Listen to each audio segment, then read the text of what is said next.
Okay friend, next நம்ம படிக்க இருக்கிறது வந்து என்விரான்மெண்ட் இக்காலஜி வந்து படிக்க இருக்கோம். சுற்றுச்சூழல் சூழலியல் சொல்லிட்டு. ஸோ நம்மளோட புக்கில் ஏற்கனவே வந்து நம்ம குரூப் 4 சிலபஸில் இருக்கக்கூடிய தலைப்புகள் வந்து நம்ம ஃபிசிக்ஸ் வந்து இயற்பியல் கம்ப்ளீட் பண்ணிட்டோம், கெமிஸ்ட்ரி கம்ப்ளீட் பண்ணியாச்சு. ஸோ அதற்கு அடுத்து நம்ம பயாலஜியில் நம்ம இதுவரையும் பார்த்த தலைப்புகள் வந்து மனித நோய்கள் வரையும் பார்த்துட்டோம். ஸோ முக்கியமான தலைப்பு எல்லாமே நம்ம பார்த்து முடிச்சாச்சு. இப்போ நம்ம படிக்க இருக்கிறது சுற்றுச்சூழல் மற்றும் சூழலியல் சொல்லிட்டு நம்ம சயின்ஸை பொறுத்தவரை கடைசி டாபிக் வந்து ஸோ சயின்ஸ் அப்படின்றது நம்ம இன்னைக்கு கம்ப்ளீட் பண்ண போகிறோம். ஸோ சரி, மனித நோய்கள் பார்த்து முடிச்ச கடைசியாக சுற்றுச்சூழல் மற்றும் சூழலியல் அப்படின்றத நம்ம இன்னைக்கு பார்த்து முடிச்சிட்டோம் அப்படின்னா சயின்ஸ் அப்படின்னு முடிஞ்சிடும். சயின்ஸில் இதுக்கப்புறம் நீங்கள் நல்லா ரிவிஷன் பண்ணிட்டு பிவிக்யூ பார்த்தீங்க அப்படின்னா போதுமானதாக இருக்கும். நல்லா ஞாபகம் வச்சுக்கோங்க, சயின்ஸ் ப்ரீவியஸ் இயர் கொஸ்டின் போகும்போது நம்ம போட்டிருக்க டெக்னிக்கல் எக்ஸாம் சம்மந்தப்பட்டது சேர்ந்து இருக்கும். அதனால அதில் இருக்க கொஸ்டின்ஸ் எல்லாமே டஃபாக இருக்கும். லேப் அசிஸ்டன்ட், டெக்னீஷியன் அந்த மாதிரிலாம் இருக்கும். ஸோ அதனால அந்த கொஸ்டின்ஸை பார்த்து நீங்கள் பயந்துடாதீங்க. ஜெனரல் ஸ்டடீஸ் அப்படின்னு அந்த அளவுக்கு டஃபாக கேட்க மாட்டாங்க, ஈஸியாக தான் கேட்பாங்க. நம்ம என்ன நடத்தணுமோ கிளாஸ்ல என்ன பார்த்தீங்கன்னா நல்லா ரிவைஸ் பண்ணுங்க. ஸோ அதுதான் உங்களுக்கு கேள்வியாக வர்றதுக்கான வாய்ப்புகள் மிக மிக அதிகம். அதுக்கப்புறம் நம்மளுடைய டெஸ்ட் ப்ராக்டிஸ் ப்ளஸ் வந்து ப்ரீவியஸ் இயர் கொஸ்டின் சிம்பிளாக இருக்கிற கொஸ்டின்ஸ் அது சேர்த்துக்கிட்டீங்கன்னா கரெக்டாக இருக்கும். சுற்றுச்சூழல் சூழலில் இப்போ 2025 நடந்த எக்ஸாமையும் முதல் கேள்வியே வந்து நம்மளுடைய கண்டென்ட்ல நம்ம புக்கில் இருக்கிற அந்த ஃபர்ஸ்ட் பாயிண்ட் கேட்டாங்க வந்து. ஸோ பயோட்டிக் பயோட்டிக்னா என்ன, இதுதான் கேள்வியை கேட்டிருக்காங்க. 2025 கொஸ்டின் பேப்பர் எடுத்து பார்த்தீங்கன்னா வச்சுக்கோங்க, அதில் லிவிங் நான் லிவிங் அப்படின்னு சுற்றுச்சூழல் அப்படின்னு பார்க்கும்போது வந்து உயிரில உயிரற்ற காரணிகளை உள்ளடக்கியது அப்படின்னு. அப்போ எது வந்து பார்த்தீங்கன்னா உயிரிழது, எது உயிரற்றது அப்படின்றது நமக்கு எக்ஸாம் பாயிண்ட் ஆஃப்ல இம்பார்ட்டன் வந்து.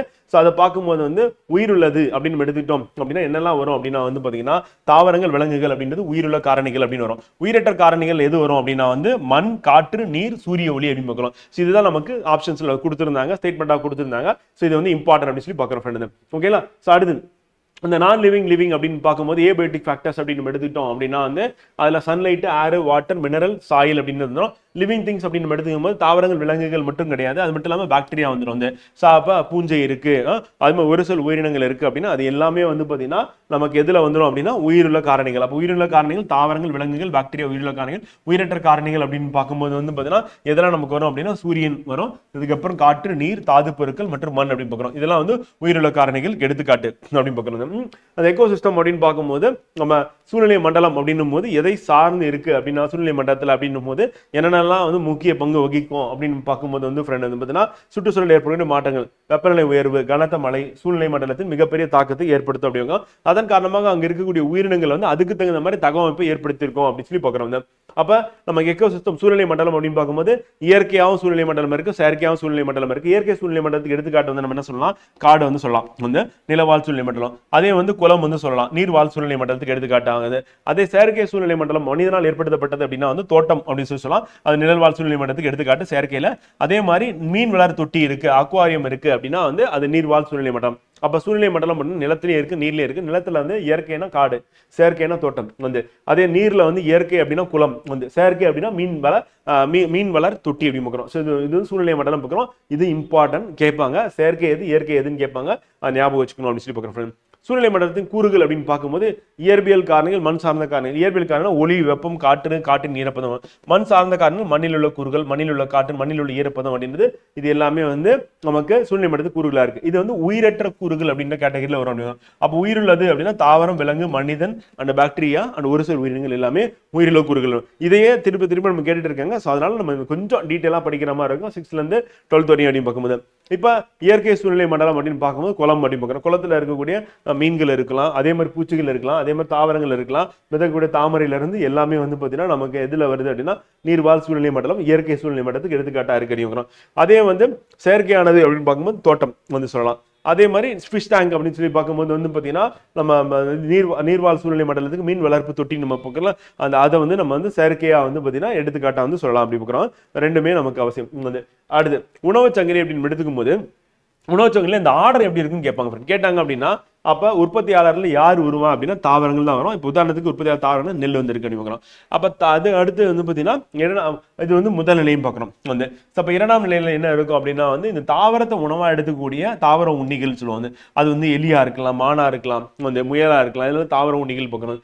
அடுத்து 2ஆம் நிலை அப்படின்னும் போது என்னன்னா ஊன் உண்ணிகளா இருக்கும். அப்போ அந்த இந்த அதாவது தாவர உண்ணியை சாப்பிடக்கூடிய ஊனுண்ணி. அப்போ ஹெர்பிவோரஸ் சாப்பிட்றது நம்ம அடுத்து கார்னிவோரஸ் சொல்லுவோம். அது வந்து முதலாம் ஊன் உண்ணியா இருக்கும். ஆனால் நிலை பொறுத்தவரையும் இது முதல் நிலை, இரண்டாம் நிலை, இது மூன்றாம் நிலைன்னு பார்க்குறோம். அந்த கழுகு அப்படின்றது வந்து பார்த்தீங்கன்னா அந்த விலங்கை வந்து உண்ணக்கூடியது, அதுவும் ஊன் உண்ணி எப்படி பார்க்குறோம், அது வந்து மூன்றாம் நிலை எப்படி பார்க்குறோம். இதுக்கு அடுத்து என்ன வரும் அப்படின்னு கேட்டீங்கன்னா சிதைப்பவைகள் அப்படின்னா, சிதைப்பவைகள் எல்லா நிலையிலையும் வந்து பார்த்தீங்கன்னா உணவை வந்து எடுத்துக்கும். இப்போ எக்ஸாம்பிள் தாவரத்தையும் சிதைக்கும், அதே வந்து தாவர உண்ணியும் சிதைக்கும் இறந்ததுக்கு அப்புறம், அதே மாதிரி விலங்கு உண்ணி இறந்ததுக்கு அப்புறம் சிதைக்கும், அதே மாதிரி வந்து பார்த்தீங்கன்னா அந்த ஊன் உண்ணி அப்படின்னா அதையும் சிதைக்கும். அப்போ இந்த உயிரினங்கள் வந்து பார்த்தீங்கன்னா தாவரமாக இருக்கட்டும் விலங்கா இருக்கட்டும் இறந்த உடனே அது சிதைக்கக்கூடியதான சிதைப்பவைகள் அப்படி பார்க்குறோம். அதே மாதிரி காடுகள்ல புல்வெளியில அது காடுகள்ல உணவு சங்கிலி அப்படின்னு பார்க்கும்போது புல் வந்து உற்பத்தியாளராக இருக்கு, தாவர உண்ணி வந்து மானு, புலி வந்து பார்த்தீங்கன்னா ஊன் உண்ணியா இருக்கு. அதே ஒரு குளத்துல எடுத்துக்கிட்டோம் அப்படின்னா தாவர மிதவை நுண்ணுயிரி பைட்டோ பிளாங்டன் சொல்லுவாங்க. ஸோ அப்போ அமீபா இருக்கு, தாவர மிதவைனா கிளாமிடோமோனஸ் வால்வாக்ஸ் அப்படி சொல்லி தாவர மிதவை நுண்ணுயிரி. அதுக்கு அடுத்து பூச்சி, அதுக்கு அடுத்து சிறிய மீன், அடுத்து பெரிய மீன், அடுத்து மனிதன் சொல்லி பார்க்குறோம். ஸோ இதுதான் வந்து குளத்துல இருக்கக்கூடிய உணவு சங்கிலி. இது என்ன பண்ணணும், ஜம்பிள் பண்ணி போட்டுருவாங்க, மாற்றி மாற்றி போட்டு கொடுத்துட்டு இதை வந்து வரிசைப்படுத்துக அப்படின்னு கேட்பாங்க. குளத்துல வந்து பார்த்தீங்கன்னா முதல் நிலையில இருந்து கடைசி நிலை வரை வரிசைப்படுத்துகன்னு கேட்பாங்க. கேட்டாங்கன்னா கரெக்டாக ஆன்சர் பண்ணணும்.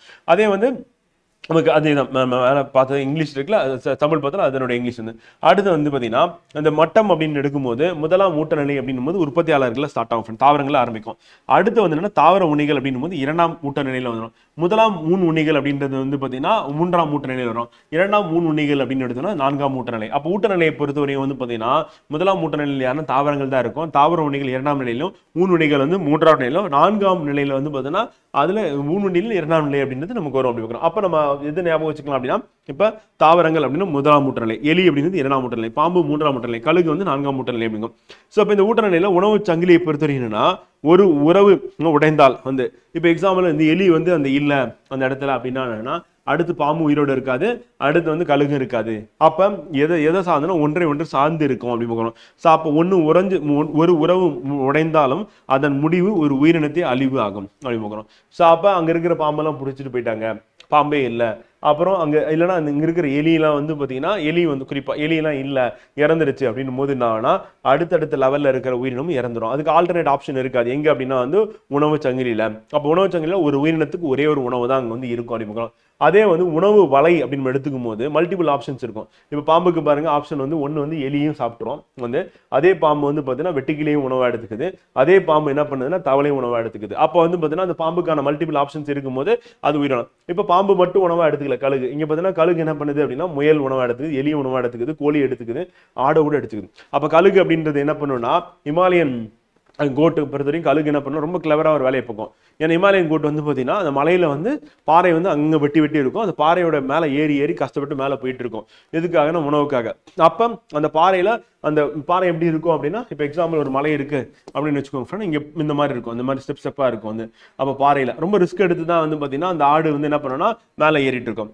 அப்போ அந்த ஆடு வந்து ஜம்ப் பண்ணி இங்கே வந்து நிற்குது, அடுத்து இங்கே போகுது, திருப்பி இங்கே போகுது, திருப்பி இங்கே போகுது, இந்த உயரத்தில் இருக்குன்னு வச்சுக்கோங்க. அப்போ கழுகு என்ன பண்ணணும்னா அந்த ஆட்டை வந்து உணவை எடுத்துக்கிறதுக்காக என்ன பண்ணணும்னா இமாலயன் கோட்டை வந்து உணவை எடுத்துக்கிறதுக்காக பறந்து வந்து இந்த ஆட்டை வந்து கீழே தள்ளி விட்டு, அப்போ அந்த ஆடு வந்து கீழே விழும்போது அது அடிபட்டு இறக்குது இல்லை, காயம் ஏற்பட்டு அதுக்கப்புறம் உணவை எடுத்துக்கும். அப்போ அந்த அளவுக்கு புத்திசாலித்தனமா என்ன பண்ணா கழுகு வந்து தன்னுடைய இறையை வந்து பார்த்தீங்கன்னா என்ன பண்ணணும்னா கொல்றதுக்கு அதை வந்து பயன்படுத்துது அப்படின்னு பார்க்குறோம் வந்து. ஸோ பாம்பு என்ன பண்ணும் அப்படின்னா வந்து அதனுடைய சென்ட்ரல் நர்வ் சிஸ்டம் வந்து இப்போ எலி இருக்குன்னா எலியை வந்து பாம்பு வந்து அதோட விஷத்தை வந்து அதோட பாடியில் இன்ஜெக்ட் பண்ணிடும். இன்ஜெக்ட் பண்ணிடுச்சுன்னா என்ன ஆகிடும் அப்படின்னா வந்து அந்த சென்ட்ரல் நர்வ் சிஸ்டம் அஃபெக்ட் பண்ணி பேரலைசிஸ் ஆகி படுத்தணும் வந்து எலி நகர முடியாம. அப்போ பாம்பு வந்து ஒரு தடவை கடிச்சிருச்சு அப்படின்னா என்ன ஆயிடுன்னா எலி கொஞ்சம் தூரத்தில் போயிட்டு வந்தது டோட்டலாக பேரலைஸ் ஆகிட்டு படுத்து கிடக்கும். அப்போ பாம்பு என்ன பண்ணணும்னா எலியை தேடிட்டு இருக்கும் எங்க இருக்கு. ஏன்னா பாம்புக்கு வந்து பார்வை வந்து பார்த்தீங்கன்னா அந்த அளவுக்கு ஷார்ப்பா இருக்கு வந்து. அதே மாதிரி அதனுடைய பாடி வந்து தரையோட தரையை அட்டாச் ஆயிருக்கனால மற்ற உயிரினங்கள் அது பக்கத்துல போச்சுன்னா அந்த அதிர்வை வந்து அதனால சென்ஸ் பண்ண முடியும் வந்து. அப்போ பாம்பை பொறுத்தவரையும் வந்து பார்த்தீங்கன்னா என்ன ஆகும் அப்படின்னா வந்து பார்வை வந்து அந்த அளவுக்கு ஷார்ப்பா இல்லாததுனால எக்ஸாக்டா என்ன பண்ண முடியாது அப்படின்னா நம்ம எங்க நிக்கிறோம்னு கூட அதனால கண்டுபிடிக்க முடியாது. ஆனா நம்ம நடந்தோம்னா அந்த அதிர்வு வச்சு நம்ம எவ்வளவு தூரத்துல இருக்குன்னு சொல்லி அதை கெஸ் பண்ணிட முடியும். அப்போ பாம்பை பொறுத்தவரையும் வந்து பார்த்தீங்கன்னா நம்மளுடைய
ஓகே ஃப்ரெண்ட்.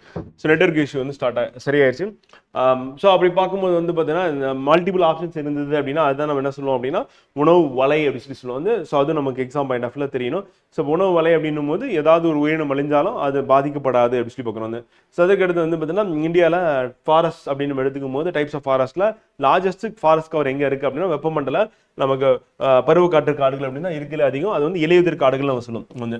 ஸோ அதே வந்து பசுமை மர காடுகள் அப்படின்றது வந்து இந்தியாவில் எங்கே இருக்குது அப்படின்னா வடகிழக்கு மாநிலங்களில் இருக்குது அப்படி பார்க்குறோம் மெயினாக வந்து. ஸோ அதற்கடுத்து வந்து மேற்கு தொடர்ச்சி மலையின் மேற்கு பகுதியில் இருக்குது அப்படி பார்க்குறோம். ஸோ இங்கே வந்து பார்த்தீங்கன்னா வெப்பமண்டல பசுமை மர காடுகள் காணப்படக்கூடிய பகுதியாக இருக்குது. வெப்பமண்டல பருவக்காற்று காடுகள் இலையுதிர் காடுகள் இந்தியாவில் அதிக பரப்பளவு பார்க்கணும். இது நம்ம ஜாகிரபிலையும் காடுகள் அப்படின்றது பேஸ் பண்ணி நம்ம பார்த்துட்டோம் ஃப்ரெண்ட் வந்து. ஸோ அதனால நம்ம அதை இங்கே ஸ்கிப் பண்ணிடலாம். பயோடைவர்சிட்டி அண்ட் இட்ஸ் கன்சர்வேஷன் அப்படின்னு பார்க்கும்போது பல்லுயிர் மற்றும் அதன் பாதுகாப்பு அப்படின்றது அடிப்படையில் வந்து நமக்கு எக்ஸாம்ல கொஸ்டின் கேட்டுட்டே இருக்காங்க திருப்பி. ஸோ 36 ஹாட் ஸ்பாட்ஸ் அப்படின்றது வந்து உலக அளவில் இருக்கு அப்படின்னு பார்க்குறோம். ஸோ இது நமக்கு எக்ஸாம் பாயிண்ட் ஆஃப்ல இம்பார்ட்டன்ட். 36 ஹாட் ஸ்பாட்ஸ் வந்து இருக்கு அப்படின்னு பார்க்குறோம் உலக அளவில். இந்தியாவில் இருக்கக்கூடிய ஹாட் ஸ்பாட்ஸ் அப்படின்னு நம்ம எடுத்துக்கிட்டோம் அப்படின்னா ஃப்ரெண்ட் வந்து பார்த்தீங்கன்னா ஒன்று என்னன்னா நமக்கு மேற்கு தொடர்ச்சி மலை சொல்லுவோம், மற்றொன்று வந்து இமயமலை பார்க்குறோம். ரெண்டு முக்கியமான ஹாட் ஸ்பாட்ஸ் இந்தியாவில் அப்படின்னு எடுத்துட்டோம் அப்படின்னா மேற்கு தொடர்ச்சி மலையும் அதுக்கு அடுத்து இமயமலை அப்படி பார்க்குறோம்.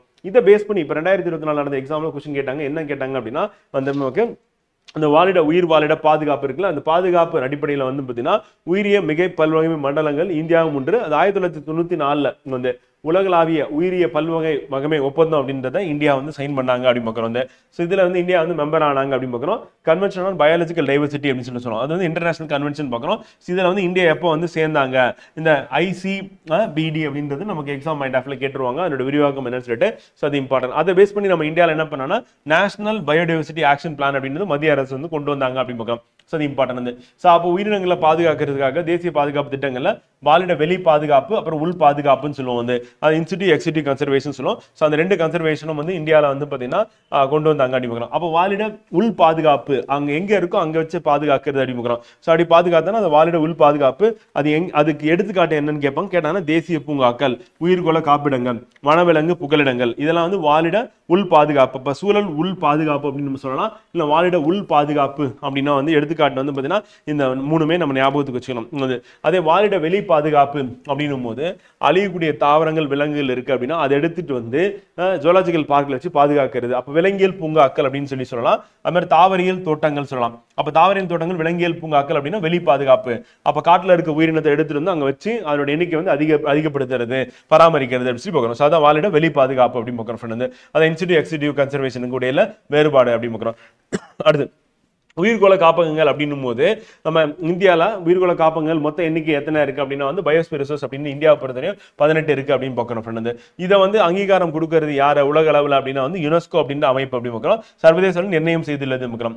இவங்க என்ன பண்றாங்கன்னா அந்த இடத்துல இருக்கக்கூடிய தாவரங்கள் விலங்குகள் மனிதர்கள் முதற்கொண்டு வந்து பார்த்தீங்கன்னா பாதுகாக்கணும் அப்படின்னு சொல்லி சொல்றாங்க. அப்போ மனிதர்கள் யார் வருவா அப்படின்னு வந்து பார்த்தீங்கன்னா ட்ரைபிள்ஸ் வருவாங்க அப்படின்னு பார்க்குறோம். அப்போ ட்ரைபிள்ஸ் அப்படின்னா மலைவாழ் மக்கள் இருக்காங்க, பழங்குடியினர்கள். அவங்க அந்த இடத்துல அவங்களை வச்சு பாதுகாக்கிறது அப்படின்றதான் அதோட நோக்கமா வந்து இருக்கு அப்படின்னு பார்க்கிறோம். அப்ப உயிர்கோள காப்பிடங்கள் அப்படின் போது மக்கள் இயற்கையாக இருவருக்கும் அமைக்கப்பட்ட சிறப்பான சூழலாக வந்து எது இருக்குன்னா உயிர்கோள காப்பகங்கள் வந்து இருக்கு அப்படின்னு பார்க்கிறோம்.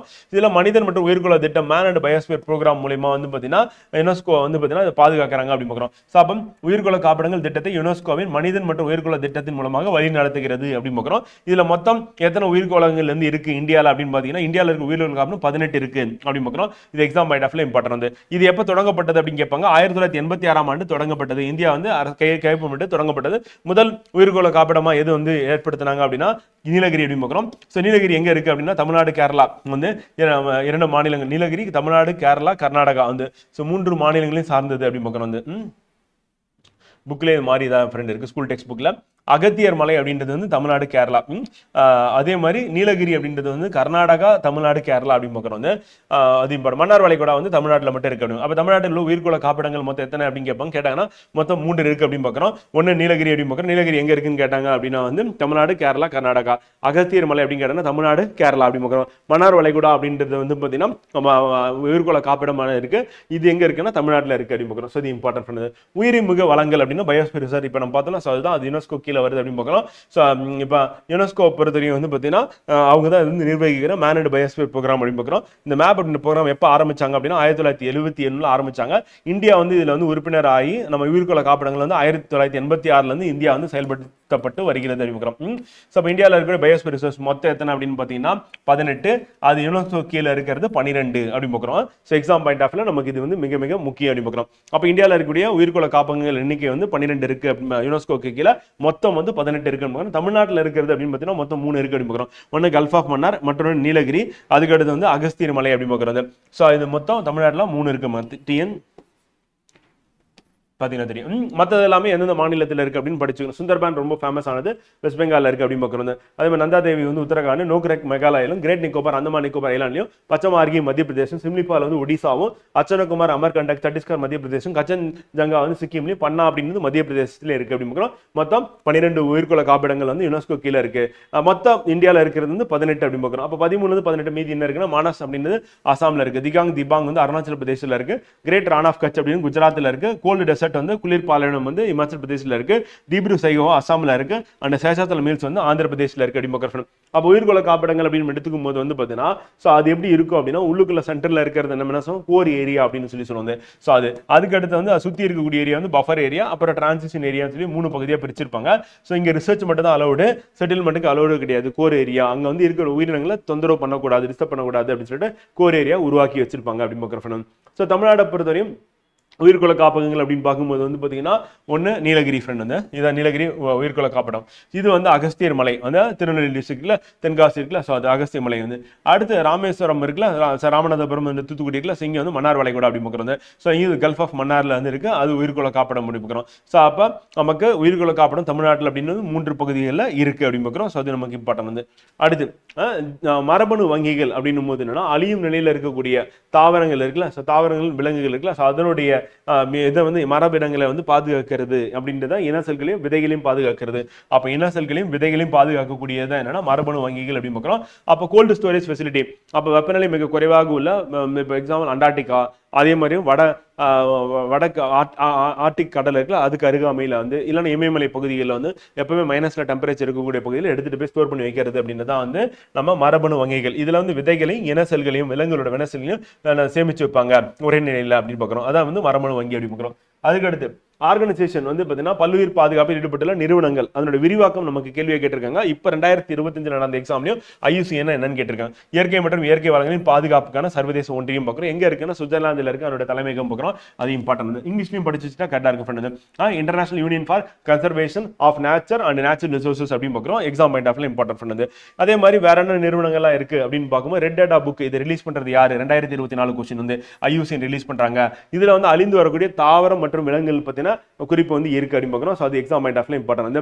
அப்போ IUCN வந்து செந்தரவு புத்தகம் அல்லது சிவப்பு புத்தகம் அப்படின்னு பார்க்குறோம். இது வந்து அழிந்து வரக்கூடிய தாவரம் விலங்குகளை பத்தி குறிப்பு வந்து இருக்கு அப்படின்னு பார்க்குறோம். வந்து சூழல் வெளி பாதுகாப்பு அப்படின் போது வெளியில பாதுகாக்கிறது எடுத்துட்டு போயிட்டு அதை வச்சு சூழல் உள் பாதுகாப்புனா எங்க இருக்கோ அந்த இடத்துல பாதுகாக்கிறது அப்படின்றது இது வந்து. ஸோ அப்போ உயிர்கோள மீட்பு, புகலிடங்கள், பாதுகாக்கப்பட்ட பகுதி, மிகை உள்ளுயிர் பகுதி, தேசிய பூங்காக்கள் அப்படின்னு பார்க்கலாம். இது எல்லாமே சூழல் உள் பாதுகாப்பு, எங்க இருக்கோ அந்த இடத்துல பாதுகாக்கிறது. வெளி பாதுகாப்புன்னு எடுத்துட்டு போயிட்டு பாதுகாக்கிறது. ஜுவாலஜிக்கல் பார்க், விலங்கியல் பூங்காக்கள் அப்படின்னு நம்ம ஏற்கனவே பார்த்தோம் வந்து.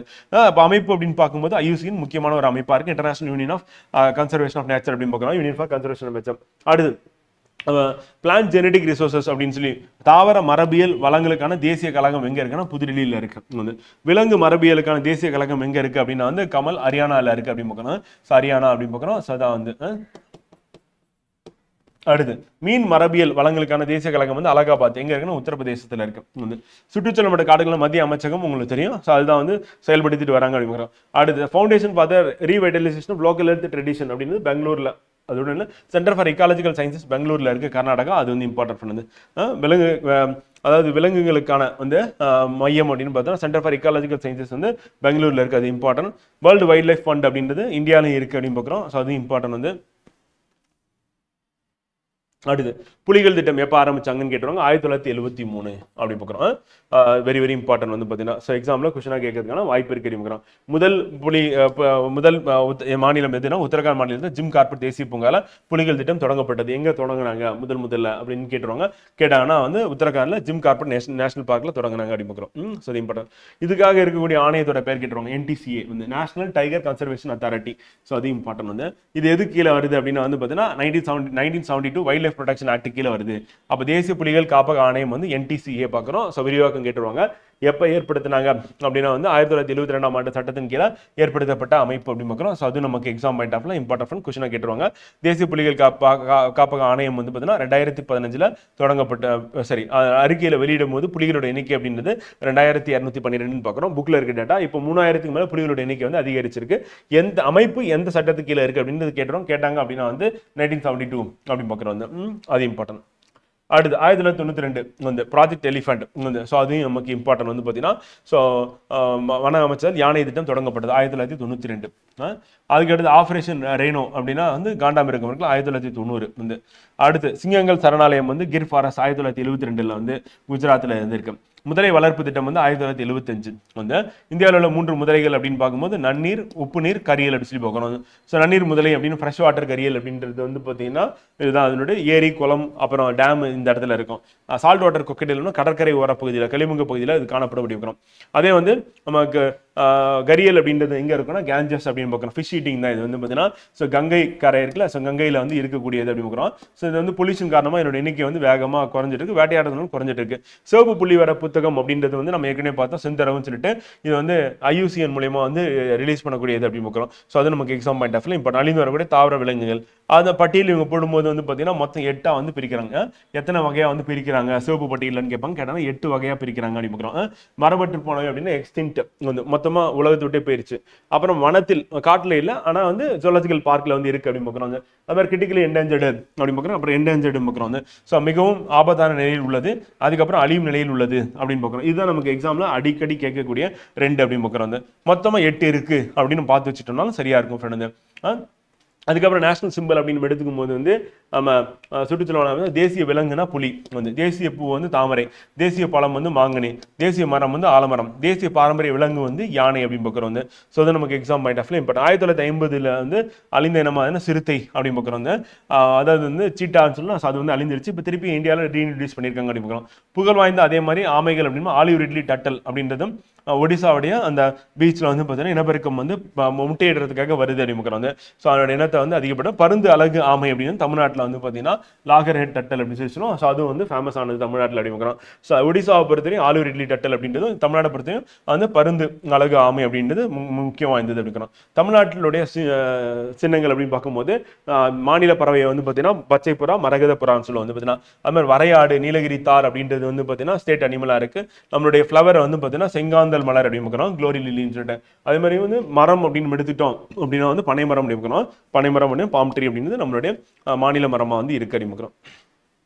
வலசை போதலை பற்றி, மைக்ரேஷனை பற்றி அரிஸ்டாட்டில் அவருடைய புக்கில் வந்து ஹிஸ்ட்ரி ஆஃப் அனிமல்ஸில் 384 to 322 BC வந்து அதை பற்றி குறிப்பிட்டு சொல்லியிருக்காரு அப்படிங்கிறோம்.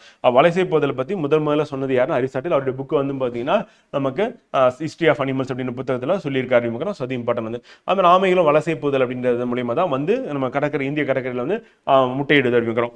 பிக் கேட்ஸ் அப்படின்னு எடுத்துக்கிட்டோம் அப்படின்னா 6 பெரிய பூனை விலங்குகள் அப்படின்னு பார்த்தீங்கன்னா இந்தியாவில் 5 இருக்கு. 6வது வந்து அழிஞ்சிருச்சு. இப்போ திருப்பி இன்ட்ரடியூஸ் பண்ணிட்டாங்க அப்படின்னு பார்க்குறோம். என்னென்ன அப்படின்னு பார்த்தீங்கன்னா ஒன்று சிங்கம், லயன், டைகர் புலி, அப்புறம் லெப்பார்டு வந்து சிறுத்தை, ஸ்னோ லெப்பார்டு வந்து பனி சிறுத்தை, அப்புறம் வந்து கிளவுடட் லெப்பார்டு அப்படின்னு மேக சிறுத்தை, அப்புறம் இப்போ சீட்டா அப்படின்றது வந்து பார்த்தீங்கன்னா அறிமுகப்படுத்திருக்காங்க இந்தியாவில் அப்படின்னு பார்க்குறோம். ஸோ அது இம்பார்ட்டன்ட் 6 பிக் கேட்ஸ் அப்படின்றது வந்து. நேஷனல் பார்க் அப்படின்னு பார்த்தீங்கன்னா 106+ அப்படின்றது இருக்கு ஃப்ரெண்ட். சலீம் அலீம் வந்து பறவை மனிதர் அப்படின்னு சொல்லி பார்க்குறோம். ஸோ அதை நமக்கு எக்ஸாமில் கொஸ்டினாக கேட்பாங்க அப்படின்னு பார்க்குறோம். பறவை மனிதர் என்று அழைக்கப்படுற சலீம் அலி முடிச்சுக்கோம். பறவை நிபுணர் பார்க்குறோம். நேஷனல் பார்க்ஸ் அப்படின்னு தேசிய பூங்காக்கள் அப்படின்னு எடுத்துக்கும் போது வந்து பார்த்தீங்கன்னா இது தாவரம், விலங்கு, அப்புறம் புவி அமைப்பு இது எல்லாத்தையும் வந்து பார்த்தீங்கன்னா மொத்தமாக சேர்த்து முக்கியத்துவம் வாய்ந்த பகுதி தான் தேசிய பூங்காக்கள் பார்க்குறோம். இது எது கீழே வருதுன்னா வைல்ட் லைஃப் ப்ரொடெக்ஷன் ஆக்ட் 1972 கீழே வருது. பகுதி 4 குறிப்பிடப்பட்டுள்ளது. அந்த சட்டத்தில் எந்த பகுதியில் குறிப்பிடப்பட்டுள்ளது அப்படின்னு கேட்டாங்க அப்படின்னா தேசிய பூங்காக்கள் வந்து 1972 சட்டம் பகுதி 4 குறிப்பிடப்பட்டுள்ளது. வனவிலங்கு புகலிடங்கள் வைல்ட் லைஃப் சாங்சுரிஸ் அப்படின்னு சொல்லி. ஸோ அதுவும் எதுக்கு கீழே வருது அப்படின்னா தேசிய பாதுகாப்பு வனவிலங்கு பாதுகாப்பு சட்டம் வந்து பார்த்தீங்கன்னா 1972 இருக்கு. அது வந்து பகுதி 6ல குறிப்பிடப்பட்டுள்ளது அப்படின்னு பார்க்குறோம். ஸோ அது நமக்கு எக்ஸாம் பாயிண்ட் ஆஃப்ல இம்பார்ட்டன் அப்படி பார்க்குறோம். கொஸ்டினாக கேட்கறதுக்கான வாய்ப்பு இருக்கு அப்படின்னு பார்க்குறோம். 500க்கு மேலே இருக்கு அப்படின்னு பார்க்குறோம். அப்புறம் முக்கியமான national parks wild life sanctuaries வந்து கொடுத்துருக்கோம் ஃப்ரெண்ட். இது கேட்பாங்க.